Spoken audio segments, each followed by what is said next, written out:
Hello, everyone. This is Adam Meister, the Bitcoin Meister, the Disrupt Meister. Welcome to Today in Bitcoin. Today is June the 5th, 2017. At least it still is in Chicago and in Denver and Los Angeles. This is home of long-term cryptocurrency thinking. Gold and hold. Be in motion. Not for the impulsive over here. Hey, this is for the financially mature audience. So I wanted to update everyone on my schedule.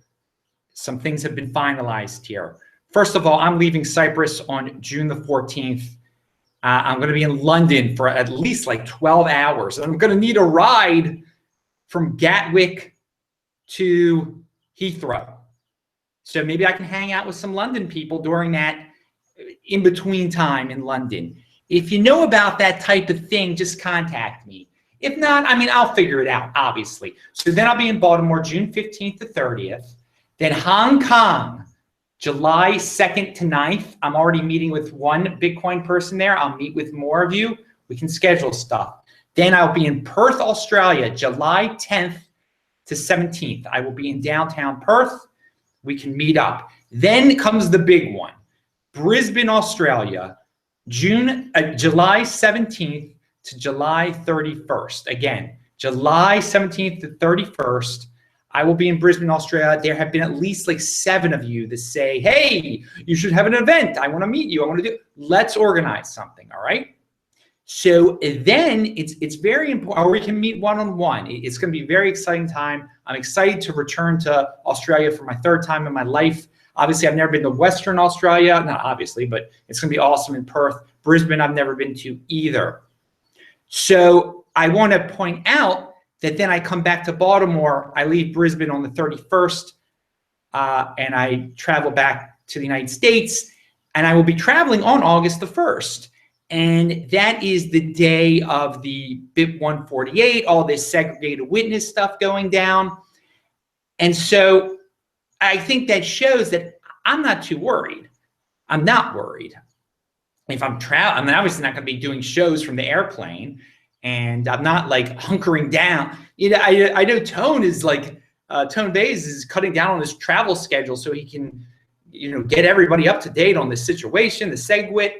Dudes, I'm not too worried. Obviously, I'm going to be traveling all around this summer. It's going to be awesome. I'm going to be traveling on that day, actually, August the 1st. And August the 1st, actually, and I'll be fasting on that day also. That is a Jewish holiday, a very sad day. We'll talk about that later. If you believe in bad luck and stuff, that you're probably like, oh, no, we can't have the segregated witness on the Jewish holiday because it's a bad day. Something bad will happen. All right. We'll get into that later. So Bitcoin hit $2,800 just a few hours ago again, or was way over $2,800. It's basically at an all-time high. We should really, everyone should be happy. I mean, these are just, why is it going up? People are buying Bitcoin. People don't want to be in, they're protecting their wealth. It's becoming more popular. They're doing a good thing. People have been pointing out that Litecoin, it's doing great. And you know what? In terms of dollars, Litecoin, I mean, yeah, it had a boost recently. But again, this is one of those reminders where you got to look in terms of Bitcoin, how things are doing. I actually linked to the BTC-E exchange, their chart, their 24-hour chart, whatever, and you see that it's going down in value in terms of Bitcoin.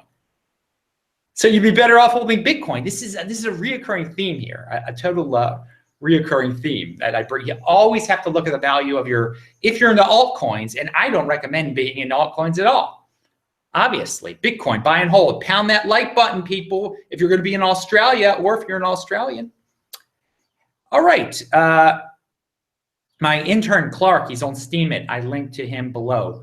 I also linked to another friend who's on Steemit below. Maybe I'll link to more people if you tell me your Steemit addresses.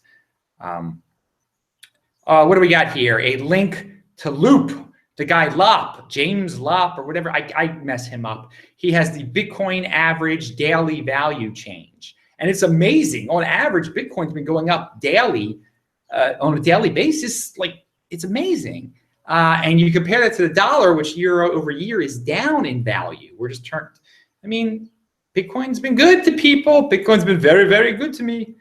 What was that? That was a saying from something. Anyway, yeah, I linked that. So there are many user-activated soft fork BIP148 scenarios out there. And Jimmy Song has a game theory article that just came out. I haven't read the entire thing yet because I'll quote from it. This is why.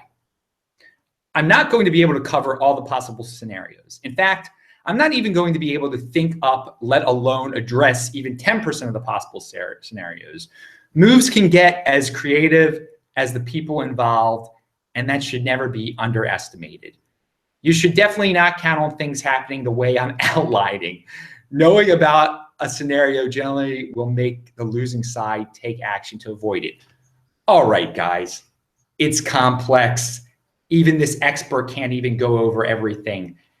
You can't worry about this stuff.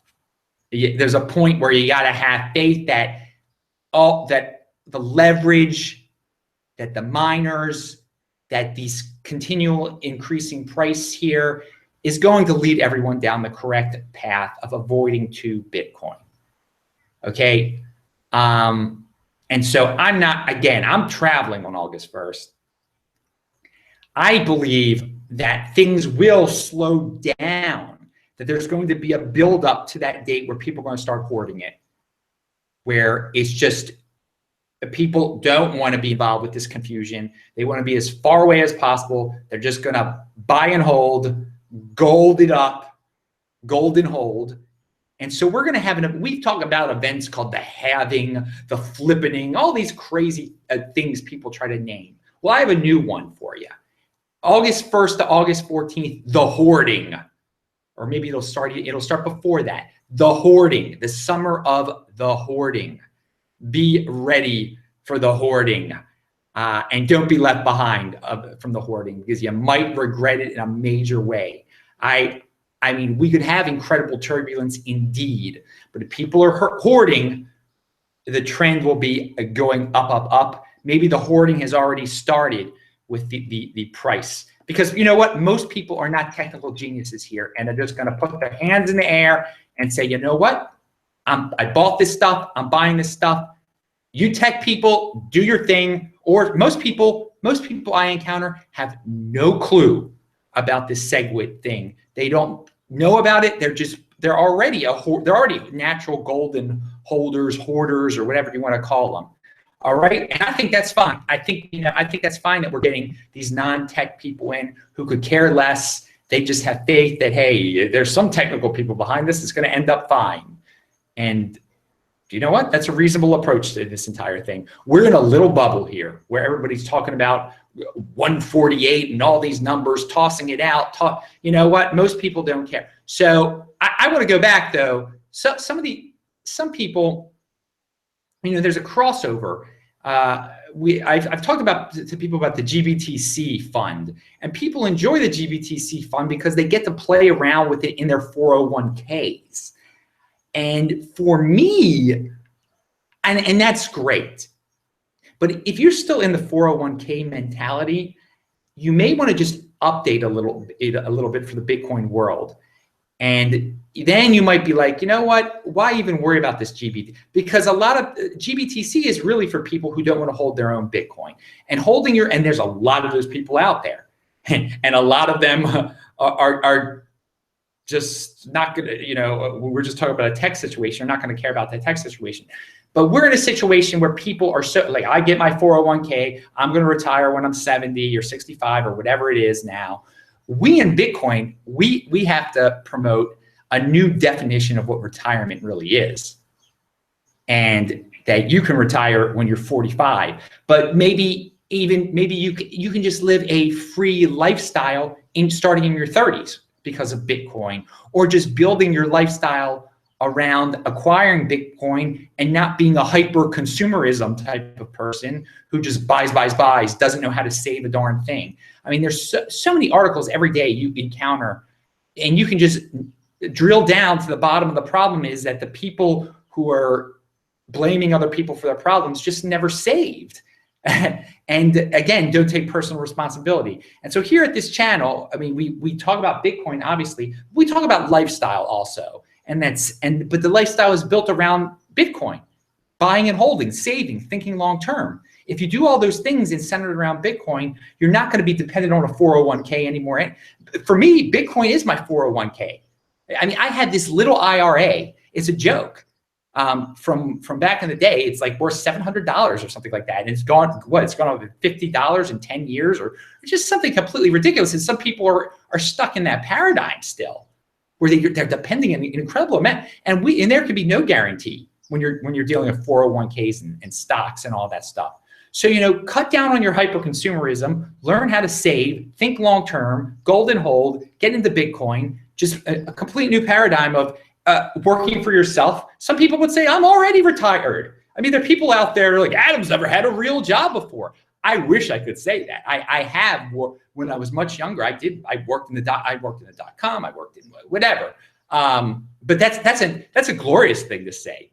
People are throwing that around as an insult. Someone's never had a real job before. I think that's great. I think that's great. If someone's been working for themselves their entire life, a real job is working at Target.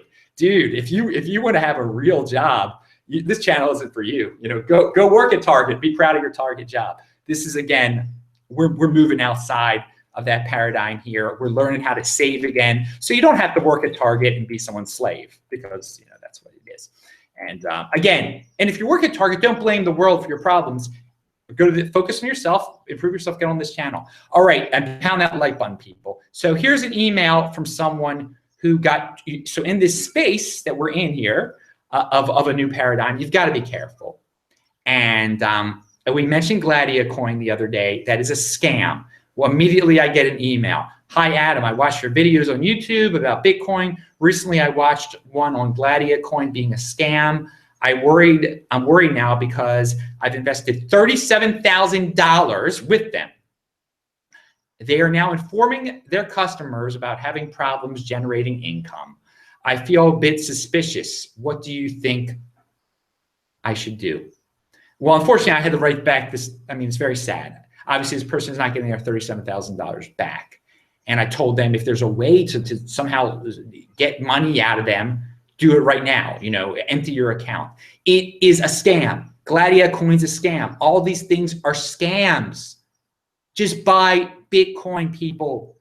I don't even know how you find out about Gladiacoin. I see it in my spam section all the time. I just erase the links. I try to, at least. If it's too good to be true, it sounds too good to be true. It is. I feel terrible that people are falling for these things. It's horrible. $37,000 is obviously a lot of money, especially if you put into Bitcoin. I mean, you could end up incredibly wealthy. This guy just had $37,000 stolen from him. And so I share these just so you're on the lookout, and to remind people that cloud mining is a scam too. And don't try to tell me, well, yeah, one is different than the others. Great. Would you get on a plane if there was a 99% chance that it was going to crash? No, you would not do that. So don't give me this 1% of cloud mining is cool. Think about this guy. I mean, and I know Gladiacoin isn't cloud mining, but it's a scam like 99%, or like all cloud mining is. All right, so there was a viewer, and I've been meaning, who sent me this great 2028 theory that you should hold until 2028. Hey, and I have no problem with that. If you could hold till 2028, hold till 2028. If you could, I mean, I'm going to hold past 2020. Obviously, I just bring up 2020 because that's the year of the next Bitcoin halving. But then we have another one in 2024. We have another one in 2028. And he says, good show as always. Adam, here's a quick calculations for you. Using your 21 Bitcoin holding example, because that's in 11 years, 3 halvings, if the price of Bitcoin goes up 2.25x year over year for the first 4 years, 1.6x year over year for the next 4 years, and 1.27x year over year for the last 3 years, a person holding that 21 Bitcoin now will be worth over $15 million in 2028. Given Bitcoin's past performance, I think that's very possible. Hey, you know what? I'm not, those year over year growth there, that's not guaranteed. But hey, you gave some math there, you gave some logic, you gave some reason. That's something to get people excited about. I read your thing. You're awesome, dude. So 2028 it is. You know, when we start getting further out than that, 2032, 2036, some people are going to be dead by then. So yeah, there comes a time when long-term is really long-term. I mean, people call me, they're already over 50, 60 years old. Those people aren't too worried about 2032, I'll tell you that. But God willing, they improve their eating from watching these videos of mine and their lifestyle, and they are alive then. Maybe we'll have a lot of people living past 100 then. I'm not saying the people who call me now will be past 100 then either. I can do math. So pound that like button if you think Adam Meister can do math, because I'm actually pretty good at math. At least the basic stuff. I got it. I was in calculus too. I made it that high, right? I remember Washington University in St. Louis. I thought I was such a hot shot, you know, coming in there and everything. And in my calculus 2 class, the first 3 days we covered basically everything from calculus 1 in high school. I'm like, oh my God, this isn't going to be very fun. It wasn't that fun. So anyway, I won't get to that. So Vinny Lingham, RSK, he uses for his ICO. And I wanted to bring up Vinny Lingham because people are like, oh, you know, he's not as Bitcoin hardcore as he should be. This guy is Bitcoin hardcore, okay? And he could have easily done an ICO. And people are like, well, he doesn't have to do an ICO. You're right, he doesn't have to do an ICO. But he's not doing it on Ethereum. He's been very critical of Ethereum this entire time. And he's putting his money where his mouth is. He's raising his funds with RSK, a Bitcoin, so Bitcoin-based ICO builder, or whatever you want to call them. He's not going the Ethereum route here at all. He doesn't want Ethereum. He does not want Ethereum. So, and that's a major thing right there. It's simplistic in a way, but it's a statement. Okay, so if people are going to rip on Vinny, I don't know. People enjoy ripping on him now for some reason, but this is something. If you're a Bitcoin dude, you should be happy. You know, Vinny is actually taking a stand in the ICO market, making a really big stand in the ICO market in terms of, am I going to go this Ethereum way? Am I going to go to this RSK way? So again, a lot of people probably don't even care, but I want to bring that up. So also, yeah, I forgot to mention, yeah, you can get your Ledger Nano, your Trezor below.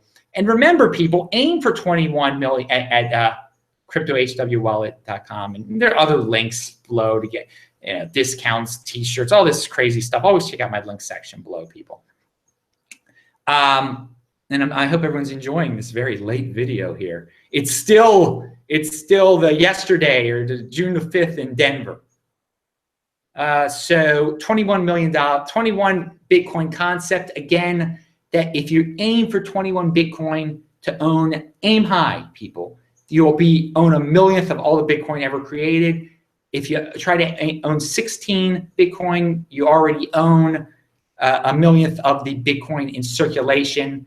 So these are just good things, good things to have. Good aim high, good goals to have. Finally, I linked to an article by Carl Denninger of the Market Ticker.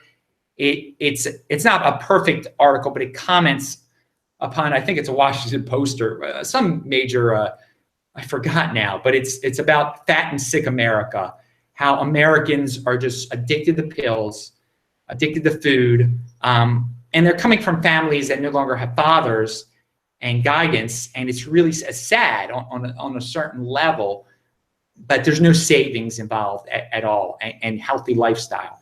And these people in the article are not intelligent people, obviously, but if they just saved money, if they didn't eat unhealthy food, if they didn't need a pill, use a pill as a solution to all their problems, they'd save so much money a year. And we have just lost thrift in this country. And this article is sad, but it should be clicked upon and looked on. I think I have summarized everything that I wanted to today. I'm Adam Meister, the Bitcoin Meister. This is Rob Meister. Remember to subscribe to this channel, like this video, share this video. Do check out the notes section below. I will talk to everyone soon enough. Bye-bye.